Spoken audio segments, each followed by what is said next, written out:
So how can we Peter use... Thompson and I started work on that at his forum. Right. And as a result of that forum, we've got a list of over 60 people, and there weren't many more than 60 many more than that now. who were there.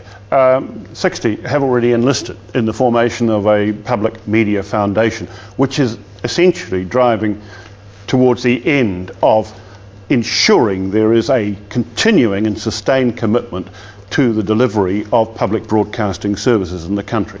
And we have to coalesce with people like John, who've got bright ideas for making progress, and we haven't got a lot of time to do it. And I think that we've just got to burn this movement, and all the students, we've got to get the student bodies activated. You know, I said at that forum, I'm actually sick of seeing the same old faces talking to each other in the same old way, in the same old generation, and I'm a bit older than most of it, but not a hell of a lot. Where are the kids, where are the young people whose future is actually going to be bound up with the media, and to whom media is second nature? Yeah. It's the way they communicate. The kids in primary school in Singapore are actually making animated cartoons instead of writing little stories. They're doing the whole bit. Yes. So where are we doing? You know, have we got the education system hooked in this? Have we got the health system hooked in this?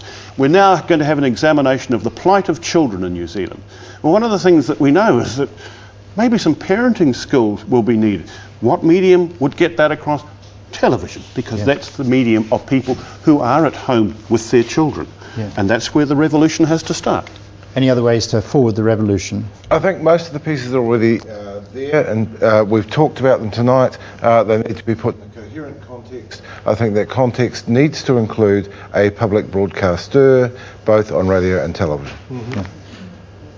John? I'll go with that. Yeah. And you feel as though you're getting some traction with that idea? Yes, I mean, I think, you know, Todd raises an interesting point. The proposal that we've put would bring in the money to pay for the people. On a day-to-day basis, people would just do the same job as they did. Another group of people would be looking after transmission and presentation, and that would be fully funded. And closing thought, Terry?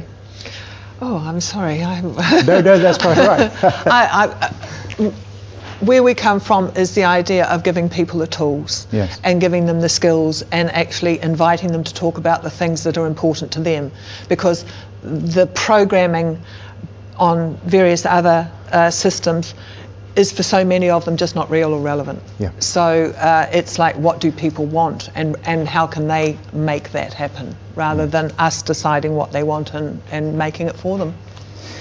In that sense of that great diversity of opportunity out there, I think that's one of the great themes that's come through tonight, that yes, we are at this rather perilous junction in affairs in terms of trying to be able to move. I don't think it's a junction, I think it's a disjunction. Disjunction. Well, on one hand, we have the technology opportunity and vastly different ways of creating these services, and an overwhelming need for it, and already some movements afoot to try to bring these ideas together. So that sounds immensely challenging, but it also sounds like a rather hopeful note to end. So great Thursday evenings running, and we look forward to coming back next year with our 4th annual series. So thank you and good night. Thanks.